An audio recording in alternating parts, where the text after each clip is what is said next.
JavaScript JavaScript is a programming language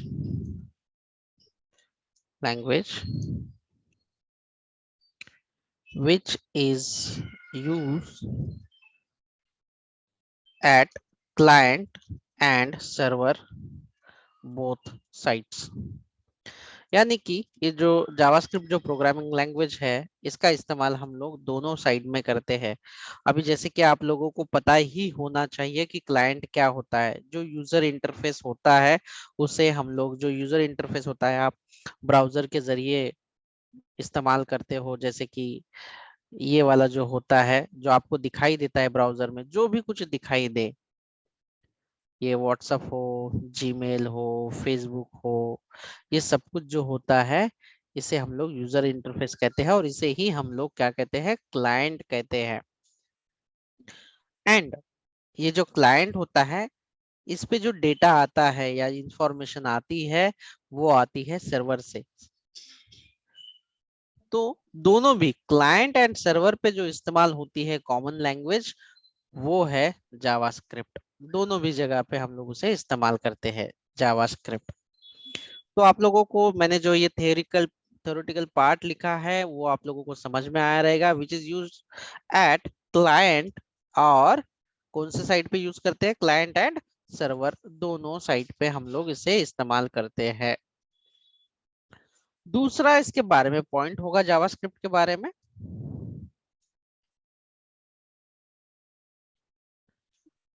इसका इस्तेमाल JavaScript use to make dynamic application.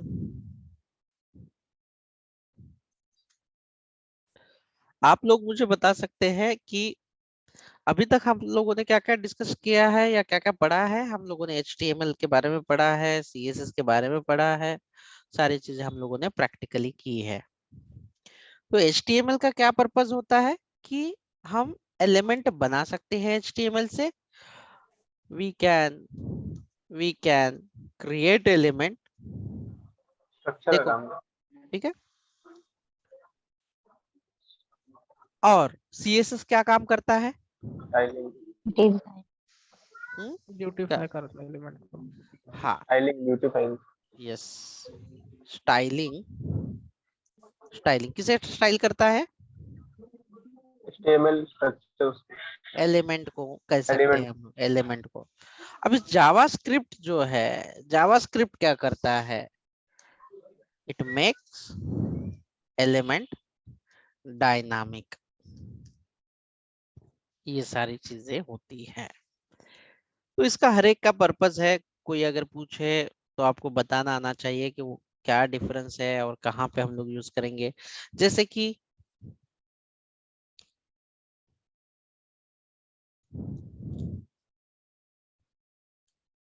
ये हमने बनाया है, एक एलिमेंट बनाया है H1, और भी एक एलिमेंट बनाया है, ठीक है।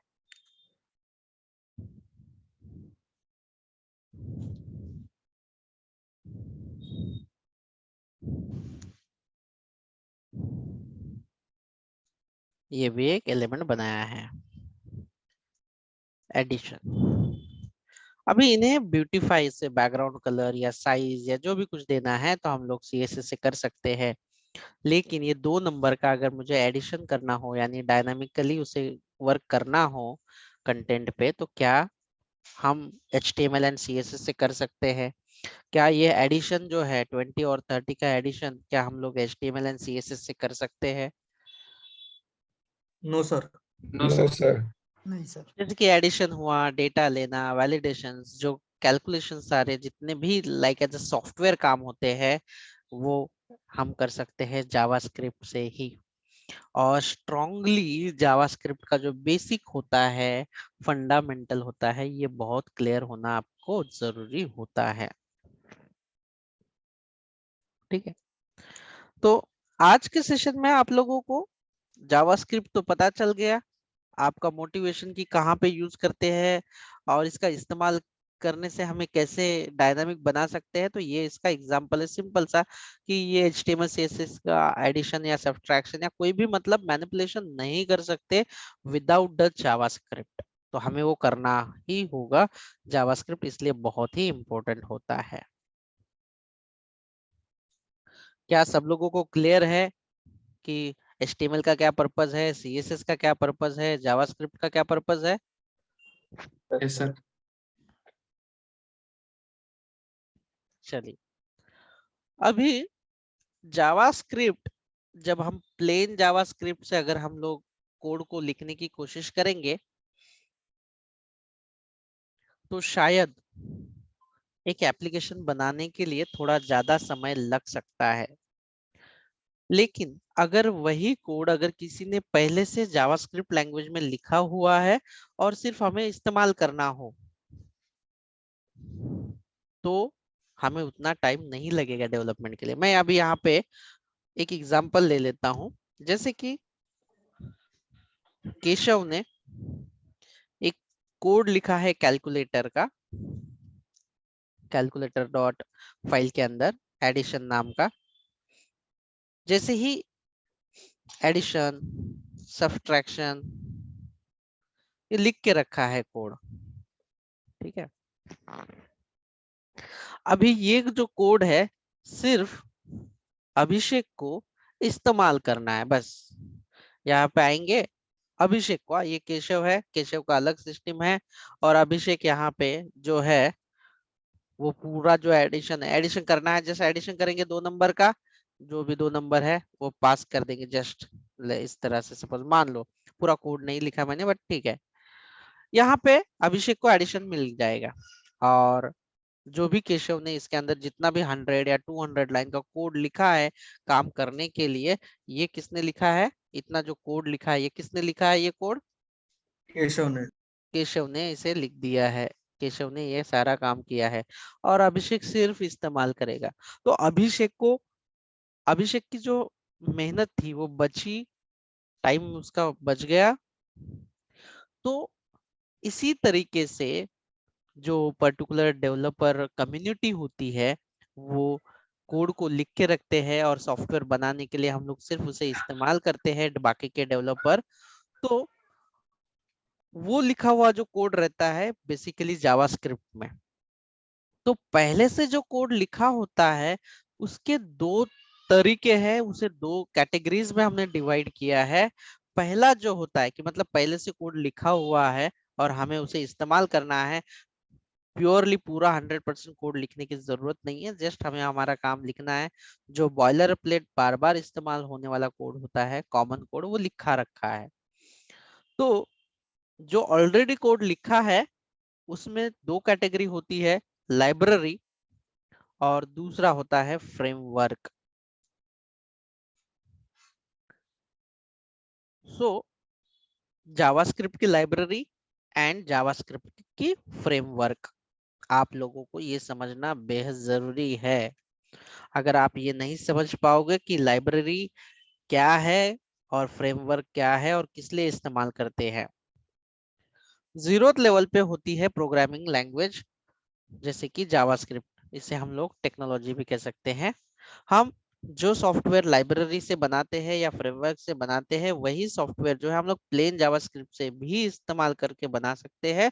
बट हमें नंबर ऑफ लाइन कोड खुद से लिखना पड़ेगा, स्क्रैच से पूरा कोड लिखना पड़ेगा और टाइम कंज्यूमिंग होगा वो हर चीज करने के लिए। लेकिन बहुत सारे डेवलपर कम्युनिटी होती है, उन्होंने ऑलरेडी पर्टिकुलर के लिए लाइब्रेरी और फ्रेमवर्क बनाई हुई है। आप उसका इस्तेमाल करोगे तो आपको कोड को बहुत ही कम तरीके से लिखना पड़ेगा, आपको ज्यादा लिखने की जरूरत नहीं पड़ेगी। और ये जो बनते हैं लाइब्रेरी या फ्रेमवर्क बनते हैं कौन से लैंग्वेज से? जैसे कि उसकी जो भी बेसिक लैंग्वेज हो, जैसे कि हम लोग अभी इस समय में जावास्क्रिप्ट के बारे में डिस्कशन कर रहे हैं, तो अभी हम लोग जावास्क्रिप्ट लाइब्रेरी एंड फ्रेमवर्क के बारे में ही बात करेंगे। Most of the popular library जो बहुत दिनों से यूज करने में आ रही है, जैसे कि टॉप 10 में से अगर मैं टॉप 2 में से कहूँ तो लाइब्रेरी में रिएक्ट जेएस बहुत ज्यादा इस्तेमाल होता है और सेम काम करता है डेवलपमेंट का ही वही। और फ्रेमवर्क की बात अगर हम लोग करेंगे तो एंगुलर जो है उसका भी बहुत सारा काम है।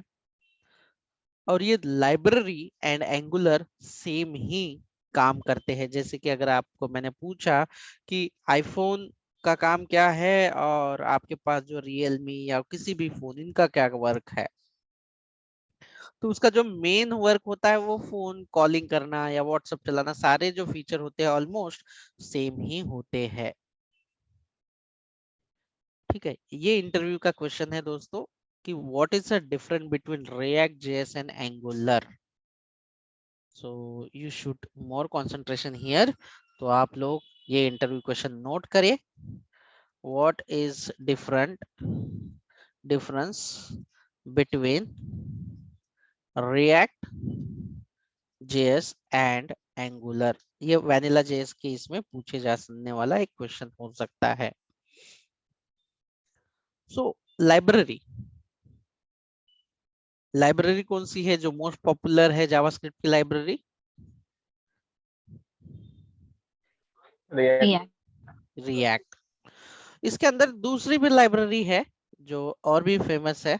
उसके बाद सेकंड पे हम लोग वो कह सकते हैं jQuery and we can say Ajax.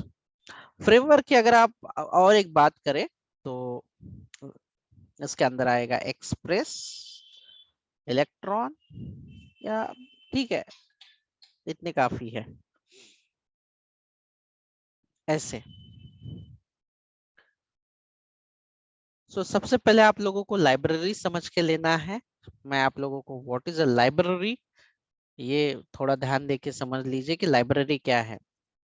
Library उसे कहा जाता है pre defined code we use in our project with our process। मतलब कि जो प्रोसेस है वो हमारी प्रोसेस होगी, हमें वो कोड कहाँ पे किस तरह से इस्तेमाल करना है। देखो with our process means what?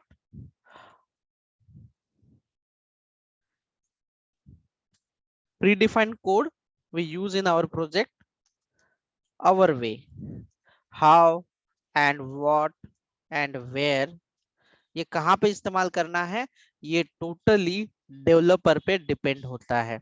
हम कहीं पे भी हमारे मर्जी से इसे यानी कि डेवलपर इस्तेमाल कर सकते हैं। But other way regarding to framework, यहाँ पे प्री डिफाइंड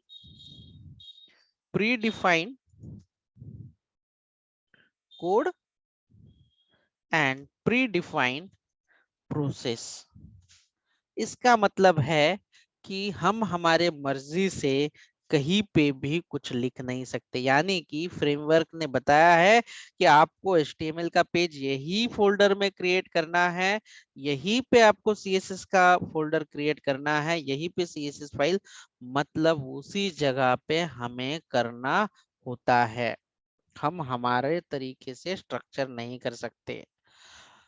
ये इसका एक अलग तरीके से डिसएडवांटेज या एडवांटेज जो जो अपने अपनी राय होती है। बहुत बड़ी डेवलपर कम्युनिटी है, प्रॉन्स एंड कॉन्स सबके अलग अलग है, आप उसे पढ़ सकते हैं। वापस से मैं बता रहा हूँ, मॉडिफिकेशन नहीं कर सकते ना इसमें से? सॉरी मॉडिफिकेशन नहीं कर सकते ना इसमें? नहीं, मॉडिफिकेशन बहुत ही फ्रेमवर्क रेयरली होता है। हाँ, फ्रेमवर्क में नहीं कर सकते, हमारे मर्जी से कुछ भी नहीं कर सकते। ठीक है, और लाइब्रेरी में कर उन्होंने सकते हैं। जो है लाइब्रेरी में आप एडिशनली उस कोड को ओवरराइड भी कर सकते हो। ओवरराइड करना पड़ेगा, मतलब आपको उसको उस लाइब्रेरी में जाके चेंजेस करने तो वो भी आप कर सकते हैं, बट उसे आप यूजली ओवरराइड ही करते हैं। तो यहाँ पे दो चीजें बहुत ध्यान से समझो। लाइब्रेरी में कोड हम जो है, देखो ध्यान से सुनो, लाइब्रेरी में कोड हम लोग यानी डेवलपर कॉल करते हैं, इस्तेमाल करते हैं, लेकिन फ्रेमवर्क में डेवलपर को फ्रेमवर्क के हिसाब से कोड लिखना पड़ता है वो जगह पे। यानी कि एकदम नॉर्मल भाषा में कहे तो लाइब्रेरी के हिसाब से डेवलपर जो है वो अपने हिसाब से लाइब्रेरी को कहीं भी कैसे भी यूज कर सकता है, लेकिन फ्रेमवर्क जो है फ्रेमवर्क जो है डेवलपर अपने मर्जी से नहीं कर सकता। फ्रेमवर्क के हिसाब से ही डेवलपर को कोड लिखना पड़ता है। यानी कि फ्रेमवर्क का pre defined code and predefined process जो लिखने का तरीका है वो भी डिफाइन है, आप उसे चेंज कर नहीं सकते इजीएस्ट वे से। तो मोस्ट फेमस यूआई के लिए मैंने जो लाइब्रेरी दी है वो है react JS, jQuery and Ajax, और दूसरी जो फ्रेमवर्क है वो है एंगुलर, और व्यू जेएस भी इसके अंदर आएगा लाइब्रेरी, बट ठीक है, express, most of the express JS ये। बट हमें जरूरत क्यों है, बताइए जरूरत क्यों है लाइब्रेरी या फ्रेमवर्क की? टाइम बचता है इससे, कोडिंग प्रीडिफाइंड जो कोड है से। ऑलरेडी कोड किया हुआ होता है, हमें उसके मर्जी से वहीं वहीं पे कोड करेंगे तो फास्टली डेवलपमेंट होगा और प्रोडक्शन भी रेडी होगा। आजकल जमाना फास्ट फॉरवर्ड है, जल्द से जल्द बनने वाली चीजें चाहिए। तो रिएक्ट जेएस हम लोग, हमारे ये जो कोर्स है आपको रिएक्ट जेएस भी सीखने को मिल सकता है और एंगुलर भी। रिएक्ट जेएस जो है मेटा, अभी जिसका नाम है मेटा, पहले उसका नाम था फेसबुक, इन्होंने बनाया हुआ था। और ये कम्युनिटी है डेवलपर कम्युनिटी, फेसबुक की डेवलपर कम्युनिटी है, इन्होंने बनाया हुआ। और एंगुलर की जो डेवलपर कम्युनिटी है वो है गूगल, गूगल ने बनाया था। सो वो बिहाइंड द सीन जो है वो वर्कआउट करते हैं। तो हमें जावास्क्रिप्ट जैसे ही हमारा जावास्क्रिप्ट पे बेसिक प्रोजेक्ट्स हो जाएंगे, आप थोड़ा सा काम कर सकोगे, तो उसके बाद मेजरली हमें फोकस किस में करना है, हम लोग ये बैच के लिए शुरुआत में एंगुलर की रिक्वायरमेंट है तो हम लोग एंगुलर से चले जाएंगे। और एंगुलर पे एक बार आप जॉब पे लग जाओगे तो आप कंटिन्यूअसली रिएक्ट भी पढ़ सकते हो, बैकएंड में नोड जेएस भी पढ़ सकते हो, what ever you want accordingly you can join. ठीक है, तो मोस्टली करके हम जो है फ्रेमवर्क के बारे में ही ज्यादा जानेंगे। और उसके अंदर क्यों, इसका रीजन क्या है कि लाइब्रेरी में क्या होता है, लाइब्रेरी में क्या होता है कि अलग अलग डेवलपर की लाइब्रेरी में सारी चीजें एक साथ नहीं होती, हमें मल्टीपल लाइब्रेरी की हेल्प लेनी पड़ती है, मल्टीपल लाइब्रेरी की हेल्प हमें लेनी पड़ती है हमारे काम के हिसाब से। रिएक्ट में भी अलग अलग लाइब्रेरी का इस्तेमाल करना होता है, जैसे रिडक्स हुआ, इस तरह से। लेकिन फ्रेमवर्क में सब कुछ फ्रेमवर्क में ही अवेलेबल होता है, फ्रेमवर्क का ही सब कुछ अवेलेबल होता है उसमें, अलग से हमें कुछ लेने की जरूरत नहीं पड़ती उतनी। तो ये भी एक फ्रेमवर्क का एडवांटेज होता है। सो हम लोग जावास्क्रिप्ट पढ़ रहे हैं हमें डायनामिक बनाने के लिए, और उसमें थोड़े प्रोजेक्ट करने के बाद या हम लोग चले जाएंगे एंगुलर पे, और एंगुलर पे हम लोग एक्सपर्ट बनेंगे, एंगुलर डेवलपर बनेंगे और बाहर जॉब के लिए चले जाएंगे।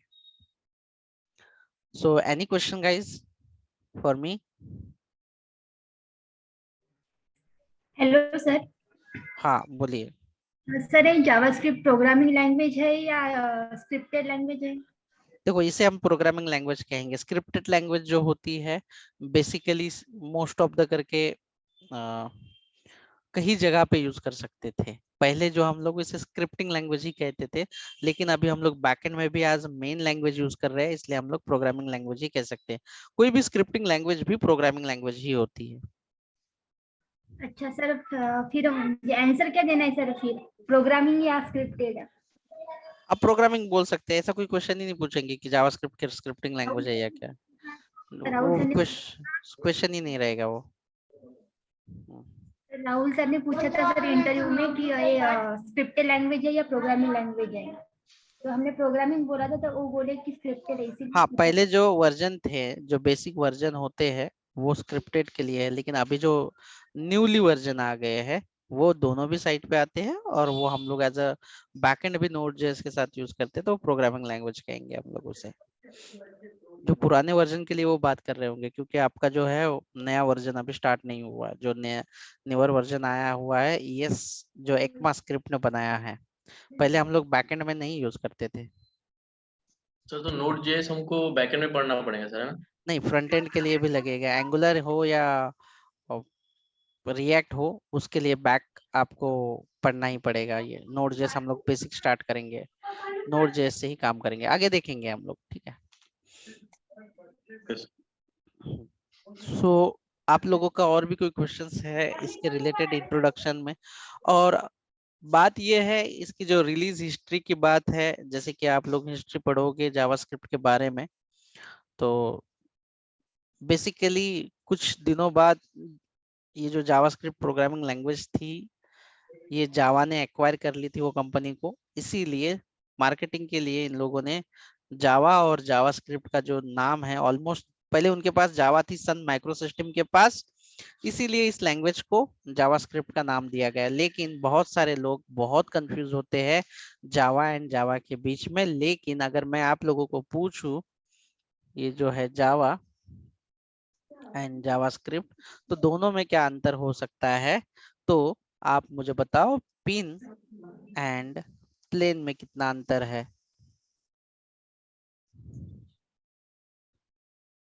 जो आपकी पिन हो सकती है, कोई भी पिन हो सकती है, जैसे कि आपकी स्टेपलर पिन में और प्लेन में, एरोप्लेन में क्या फर्क है? जमीन आसमान का फर्क है। यस। कारपेट और कार में क्या फर्क है?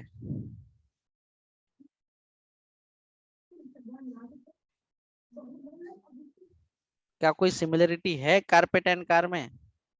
No sir. तो सर तो जावा में और जावास्क्रिप्ट में भी कोई सिमिलरिटी नहीं है। वो अलग अलग पर्पस पे अलग अलग वर्क होते हैं, अलग अलग तरीके से रन होते हैं इंटरनली। जावा जो है वो वर्चुअल मशीन पे रन होती है, और जावास्क्रिप्ट जो है वो रन होती है ब्राउजर इंजन से या नोड.जेएस टूल से। तो अपने अपने फीचर्स होते हैं, अपने अपने सिक्योरिटी लेवल्स होती है। तो आप कभी भी कंफ्यूज मत होना इंटरव्यू के टाइम पे, जावा सिर्फ ना बोले, उसके सामने स्क्रिप्ट भी लगाए, है ना।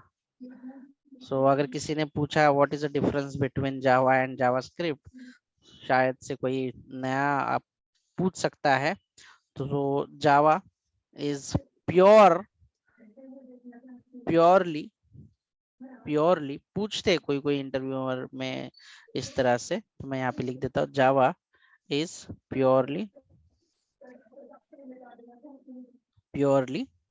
बैकएंड लैंग्वेज, मतलब कि सर्वर साइड लैंग्वेज। बैकएंड और सर्वर जो है लैंग्वेज, ये प्योरली उसी के लिए बनाई जाती है। इसे हम लोग सर्वर भी कह सकते हैं, ठीक है, दोनों भी होते हैं बैकएंड। इसका इस्तेमाल बैकएंड के लिए मोस्टली किया जाता है। लेकिन जावास्क्रिप्ट का अभी नए वर्जन के साथ साथ जावा हम लोग फ्रंट एंड में भी यूज करते हैं। जावास्क्रिप्ट को जो है हम लोग फ्रंट एंड भी यूज करते हैं, एंड बैकएंड के लिए भी यूज करते हैं। बैकएंड किससे यूज करते हैं, तो नोड.जेएस के सपोर्ट से हम लोग यूज करते हैं, ठीक है। और ये जो रन होता है, ये रन होता है एक ब्राउजर इंजन से रन होता है, और या ये नोड.जेएस टूल से रन होता है। और जावा जो है वो रन होता है वर्चुअल मशीन से, ठीक है। तो आपको बस इतना कहना है कि एक चीज जो चलती है प्योरली बैकएंड के लिए, और वो जो रन होता है या चलता है कंपाइल होता है तो वर्चुअल मशीन से होता है। लेकिन जावास्क्रिप्ट फ्रंट एंड बैकएंड दोनों के लिए यूज होती है। फ्रंट एंड में जो जावास्क्रिप्ट यूज होती है वो ब्राउजर से कंपाइल्ड होती है, यानी ब्राउजर उसे रन कर सकता है। अगर हमें बैकएंड में कराना हो तो उसका बैकबोन है नोड.जेएस। पूछते हैं कोई कोई इंटरव्यू में एकदम बेसिक क्वेश्चन पूछते हैं जो आप लोगों को पता होना बेहद जरूरी है। So is Java and JavaScript similar? No sir. ठीक है, अभी चलते हैं, बात करते हैं प्रोग्राम की। ऋषिकेश, बात करते हैं जावास्क्रिप्ट के कोड की, हम लोग लिखते कैसे हैं। और कोई भी प्रोग्रामिंग लैंग्वेज हो, चाहे स्क्रिप्टिंग हो या नॉर्मल बैकएंड लैंग्वेज हो, कोई भी लैंग्वेज हो, इसके लिए क्या क्या जरूरी होता है रन करने के लिए या एग्जीक्यूट होने के लिए। रन करना यानी कि एग्जीक्यूशन के लिए क्या क्या जरूरी होता है। एग्जीक्यूशन और रन इसके लिए सेम ही वर्ड है, तो मैं ये टाइपो है तो थोड़ा इग्नोर करो इसे, ठीक है। क्या क्या जरूरी होता है किसी भी कोड को रन करने के लिए, या सबसे पहले कंपाइलर और इंटरप्रेटर ये होना जरूरी है। दूसरा है उसकी जो लाइब्रेरी है, इनबिल्ड लाइब्रेरी, इसका जरूरी होता है। क्यों? क्योंकि आप जो भी कोड लिखते हो, अभी इसकी कहानी बहुत ही मजेदार है, आप समझ लीजिए। जैसे कि आप जो भी कोड लिखते हो वो लिखते हो कौन से लैंग्वेज में, कौन से लैंग्वेज में लिखते हो? हाँ, इंग्लिश। English language. और कंप्यूटर जो है ये महाशय, ये सिर्फ ये वाली लैंग्वेज समझते हैं, ये 0 1 0, बाइनरी। ये बाइनरी। बाइनरी लैंग्वेज ही समझते हैं। तो कंप्यूटर को पर्टिकुलर इंस्ट्रक्शन देना इंग्लिश में पॉसिबल ही नहीं है, मतलब वो इंस्ट्रक्शन लेगा ही नहीं। तो बीच में जो होता है, बीच में जो इन लोगों का कि हम लोग जो भी कमांड देते हैं या इंस्ट्रक्शन देते हैं कंप्यूटर को, वो सबसे पहले आएगी ये जो बीच में है, इसे, ये जो बीच में होता है इसे हम लोग कहते हैं कंपाइलर या इंटरप्रेटर। आप लोकल लैंग्वेज में जो कहते हैं आप इसे ट्रांसलेटर कहते होंगे। ट्रांसलेटर तो पता है ना आप लोगों को, बहुत सारे Yes, sir. चीजें, Hindi to English, English to Hindi, या हिंदी टू मराठी, या English to Marathi, Marathi to, इस तरह से लैंग्वेज कन्वर्जन करते हो। तो translator is nothing but it is a compiler. Translator हम लोकल लैंग्वेज में ट्रांसलेटर कहते हैं, लेकिन टेक्निकल लैंग्वेज में उसी चीज को, वही काम करने वाले को क्या क्या कह सकते हैं हम लोग उसे, कंपाइलर होता है या इंटरप्रेटर होता है। दो अलग चीजें हैं इसमें, कंपाइलर या इंटरप्रेटर। अगर कंपाइलर या इंटरप्रेटर ना हो तो आपका कोड रन हो सकता है क्या बिना कंपाइलर या इंटरप्रेटर से? अगर है ही नहीं तो नहीं नहीं, होगा। नहीं, बिल्कुल भी नहीं। आपको एटलीस्ट एक कंपाइलर या इंटरप्रेटर होना बेहद जरूरी है। और ठीक है, मान लो ट्रांसलेटर तो है, कंपाइलर तो है, लेकिन जैसे कि हेलो है, आप जो भी इंस्ट्रक्शन देते, जैसे कि लिख सकते हैं कि इसे प्रिंट करो, तो इसका जो मतलब है, प्रिंट का मतलब कंप्यूटर में जब कन्वर्ट करना है, जैसे कि मैं यहाँ पे आप लोगों को बोलता हूँ एक कन्वर्जन करो, हिंदी में करो तो भी चलेगा, ठीक है।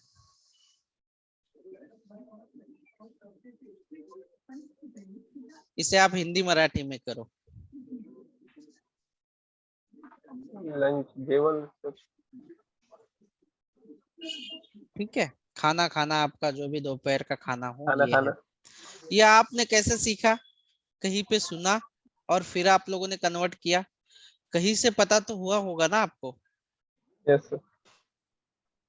तो यही पे कहने का मतलब ये है कि दूसरी जो चीज होती है, ये जो लंच को हम मराठी में या किस अलग शब्द में क्या कहते हैं, तो बेसिकली हम लोग डिक्शनरी को फॉलो करते हैं, ठीक है। हम लोग बेसिकली डिक्शनरी को फॉलो करते हैं, और यहाँ पे कंप्यूटर के अंदर भी डिक्शनरी ही काम करती है, लेकिन आप उसे कह सकते हो लाइब्रेरी या इनबिल्ड वाली लाइब्रेरी। इनबिल्ड का मतलब है कि साथ ही साथ में है, उसके साथ में ही है, इनबिल्ड वाली लाइब्रेरी, इनबिल्ट हम लोग कह सकते हैं उसे।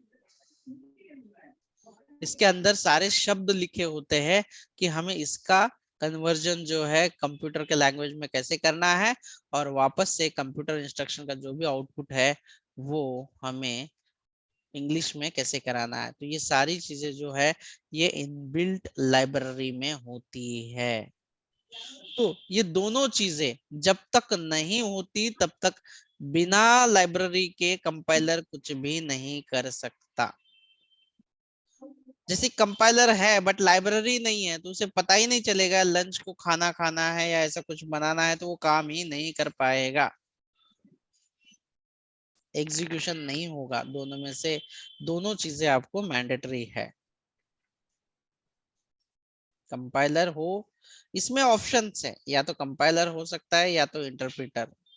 कंपाइलर का मतलब क्या है, एक एक लाइन जो है वो रीड करेगा और इस शब्दकोश यानी इस लाइब्रेरी के सहारे वो कन्वर्ट करते जाएगा इंस्ट्रक्शन में, एक एक लाइन। ठीक है, रीड करते जाएगा, वो लाइन बाय लाइन कोड को रीड करते जाता है और कन्वर्ट करते जाता है। यही उसका प्राइमरी टास्क है। और हेल्प हेल्प जो है, कंपाइलर हेल्प किसकी लेगा, लाइब्रेरी को, वो समझने के लिए कि इसका मतलब क्या है और मुझे क्या काम करना है। तो आपके पास ऐसी कौन सी जगह है जहां पे आप जावास्क्रिप्ट का कोड जो है रन भी हो सकता है यानी कंपाइल हो सकता है, ये दोनों चीजें कंपाइलर और ये अवेलेबल है। तो पहला है आपका ब्राउजर इंजन, जो किसी भी ब्राउजर के अंदर होता है, और दूसरा है नोड जेएस टूल्स। आपको अगर ब्राउजर पे कोड रन करना हो तो आपको ब्राउजर की जरूरत होती है। और कौन से ब्राउजर है, Chrome, Google Chrome, Mozilla, Mozilla, Edge, Microsoft चा जे काही एज असेल, माइक्रोसॉफ्ट का जो एज है, ये सारी चीजें जो है आपकी ब्राउजर इंजन के अंदर अवेलेबल है। ठीक है, ये सारे ब्राउजर में ब्राउजर इंजन होता है, तो ऑटोमेटिकली वो अंडरस्टैंड होता है, कंपाइलर उसे लाइब्रेरी का इस्तेमाल करके उसे काम कर लेता है, एग्जीक्यूशन कर लेता है। दूसरा जो है node JS tool. Node JS tool आपके लोकल सिस्टम से ही रन कर सकता है, लेकिन इसके लिए आपको क्या इंस्टॉल करना पड़ेगा, नोड जेएस कोड को इंस्टॉल करना पड़ेगा। इसके लिए आपको क्या इंस्टॉल करना पड़ेगा, आपको इंस्टॉल करना पड़ेगा ब्राउजर। आपके पास अगर ब्राउजर है Google Chrome, Mozilla, Edge, Internet Explorer, तो वो काम करेगा, आपको अलग से कुछ भी इंस्टॉल करने की जरूरत नहीं होगी।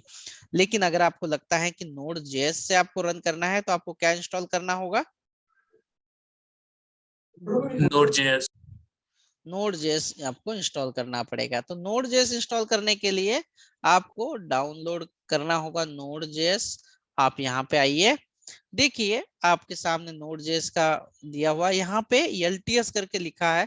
आप कोई भी वर्जन आपके हिसाब से कर सकते हैं, 64, 32 आपके विंडोज के हिसाब से आप कर सकते हैं, बेसिकली कोई इसमें इशू नहीं है।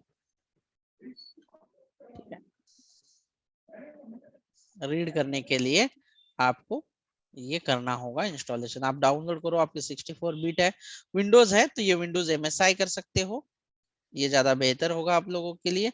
और 64 है तो 64 में करो, और 32 बिट है ऑपरेटिंग सिस्टम तो 32 बिट पे करो। सर एलटीएस और करंट में क्या फर्क? हाँ, एलटीएस में क्या होता है कि अगर आप इसका इंस्टॉलेशन करोगे, LTS is nothing but long term support, यानी कि आपने इससे सॉफ्टवेयर बनाया और कुछ चेंजेस हुए और कुछ खराब हो रहा है, ऐसा लग रहा है कि नोड जेएस में कुछ इश्यू आ रहा है, तो ये कम्युनिटी आपको हेल्प करेगी, जैसे कि 2 साल तक या 3 साल तक। वैसे इसका लॉन्ग टर्म सपोर्ट रहेगा, ये बताया जाता है कि कितने साल तक इसका सपोर्ट रहेगा। इसका अगर आप लाइसेंस वगैरह परचेस करते हो तो बताया जाएगा कि इस वर्जन के लिए, अभी नोड जेएस का करंट वर्जन कितना है एलटीएस के लिए, कौन सा वर्जन है ये देख के बताओ। हाँ, मतलब 18। इसका डिफाइन रहता है कि इस वर्जन को हम लोग 2 साल 4 साल जो भी है सपोर्ट करेंगे, यानी सपोर्ट मीन्स जो भी कुछ इश्यू होता है तो वो लोग आपको सपोर्ट करेंगे नोड जेएस के अंदर। और करंट का मतलब है कि अभी जो चल रहा है ये वाला वर्जन होगा करंट वाला, लेकिन इसका सपोर्ट होगा या नहीं होगा उसकी कोई गारंटी नहीं है। आप इस्तेमाल कर लो बीटा वर्जन, यानी कि जैसे इस्तेमाल करने के लिए दिया, आप इससे सॉफ्टवेयर बनाओगे तो इसका सपोर्ट मिलेगा या नहीं मिलेगा ये गारंटी नहीं है। ये कब तक चलेगा, अगर इसमें कुछ बग्स आ गए तो तुरंत नई वर्जन बना देंगे और 20 पे वो डाल देंगे चेंजेस करके। जैसे कि आपके मोबाइल में अपडेट होते हैं, सॉफ्टवेयर अपडेट होते हैं, उस तरीके से इसमें कोई Yes, sir. सपोर्ट नहीं रहेगा। ये शायद अगर स्टेबल हो यानी कि सही चल रहा हो तो ये बाद में LTS में जा सकता है, तो आपको इंस्टॉल करना होगा जरूर। लेकिन अगर मैं आप लोगों को एक क्वेश्चन पूछता हूँ, सब लोगों को, आपके पास ब्राउजर है और उससे आप कोड रन कर रहे हो, तो क्या आपको Node.js की जरूरत है? No sir. नहीं जरूरत। दोनों में से कोई भी एक हुआ तो भी चलेगा। Node.js में आप सिर्फ जावास्क्रिप्ट फाइल को रन करते हो, जावास्क्रिप्ट फाइल को रन कर देते हो डायरेक्टली, और यहाँ पे आप directly we cannot run directly JS file, यहाँ पे हम लोग JS फाइल को डायरेक्टली रन नहीं कर सकते। we need to run first HTML file browser पे, ठीक है? तो ये दो चीजें अच्छे से ध्यान में रखिए, है ना? और यहाँ पे we cannot run directly HTML file, दोनों भी है ऐसे।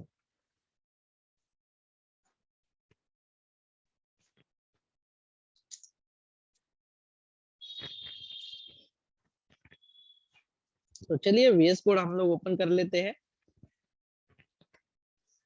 और दोनों का एक एक एग्जांपल देख लेते हैं।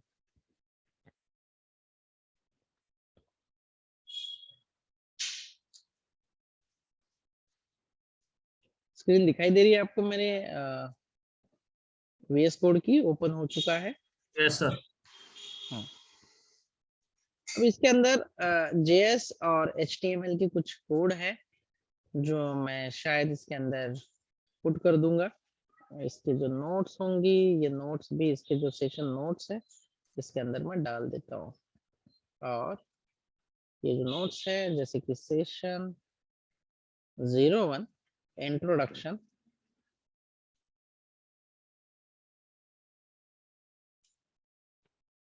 .txt, तो ये जो सारा कोड है मेरा इसके अंदर, जो मैंने जो नोट्स लिखी है वो लिख देते हैं, इसे करते हैं सेव। सो ये आज हमने पढ़ा है और मैं आप लोगों को एक जो रन है, सिंपल सा रन है, जावास्क्रिप्ट का कोड रन करके दिखा देता हूँ ब्राउजर से। कल हम लोग पढ़ेंगे Node.js टूल से। मैं लिख देता हूँ सेशन 01.html,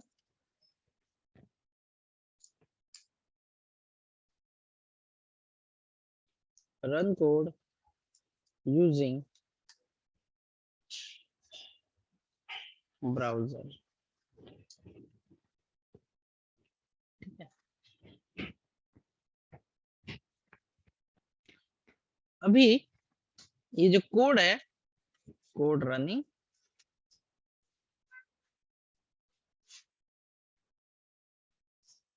आप यहाँ पे इस्तेमाल कर सकते हो। कोड रन करना है आपको बॉडी के अंदर, तो आपको लिखना है स्क्रिप्ट, और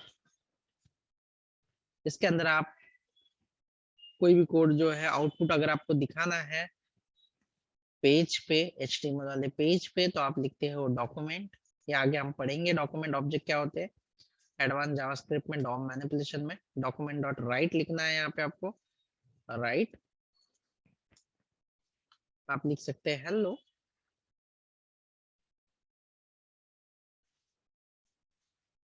देखो कैसे लिखना है आप लोगों को, अगर जावास्क्रिप्ट का कोड लिखना है तो कंपलसरी कैसे लिखना है? Document.write. पहले लिखना है आपको स्क्रिप्ट एलिमेंट, और उसके बाद क्या लिखना है आपको? एंड, और इसके अंदर आपको जावास्क्रिप्ट का कोड लिखना जरूरी है। अगर ये बाहर आप लिखोगे तो ये काम नहीं करेगा, एज इट इज HTML के जैसे वो दिखाई देगा। इसे हम लोग रन कर लेते हैं अभी।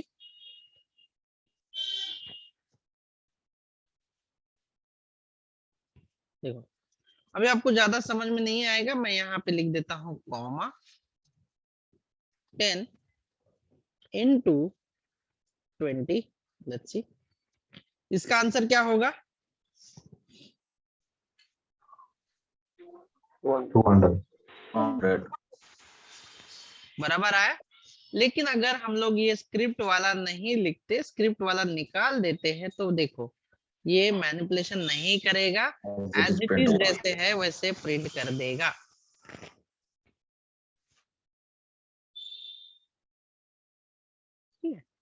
तो जैसे CSS में हम लोग बॉडी के अंदर अगर हम लोग लिखते हैं तो इसे हम लोग क्या कहते हैं, जब भी कोई CSS का कोड अगर हम लोग एलिमेंट के अंदर लिखते हैं तो उसे क्या कहते हैं हम लोग? क्या कहते हैं? कौन से टाइप का CSS कहते हैं? किसी एलिमेंट, तो आप इसे इनलाइन JS कह सकते हैं, ठीक है। लेकिन यही कोड अगर मैं इसके बदले हेड के अंदर लिखता हूं तो इसे आप क्या कहोगे? इंटरनल।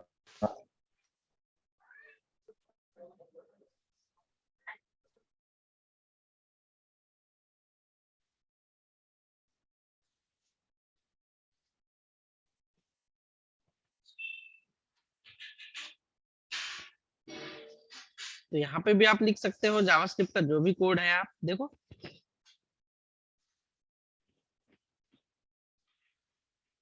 और तीसरा कौन सा CSS का तरीका होता है लिखने का जावास्क्रिप्ट को?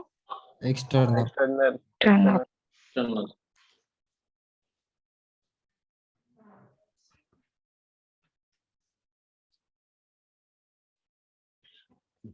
पहले जावास्क्रिप्ट के फाइल को हम लोग हमेशा main.js देते हैं।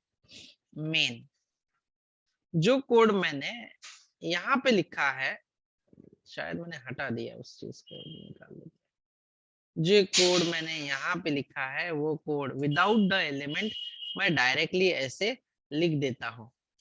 लेकिन एक्सटर्नल फाइल को आपको क्या करना होता है? CSS के लिंक करना होता है। सेम एज आप इसको हेड में भी लिंक कर सकते हो, लेकिन लिंक करने का तरीका जो है आपको क्या करना पड़ता है? स्क्रिप्ट लिखना है, यहाँ पे लिखना है SRC में आपको देना है उसका पाथ, तो उसका जो देना है वो पाथ दे दो, दैट्स इट। और इसके अंदर मैं लिख देता हूँ एक्सटर्नल आउटपुट, एक्सटर्नल आउटपुट।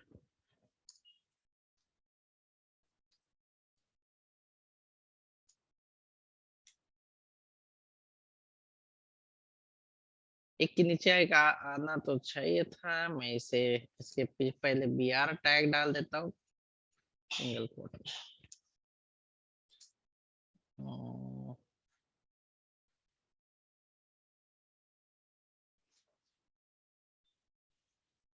आ गया आपका एक्सटर्नल कोड यहाँ पे। तो CSS का कोड कितनी जगह पे लिख सकते हो आप? 3 जगह.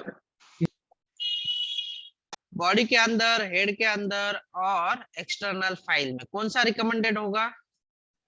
External. जी हाँ, बिल्कुल।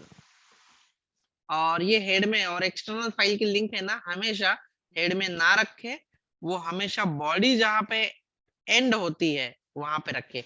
इसका रीजन हम लोग कल के सेशन में या अगले कुछ सेशन में डिस्कस करेंगे।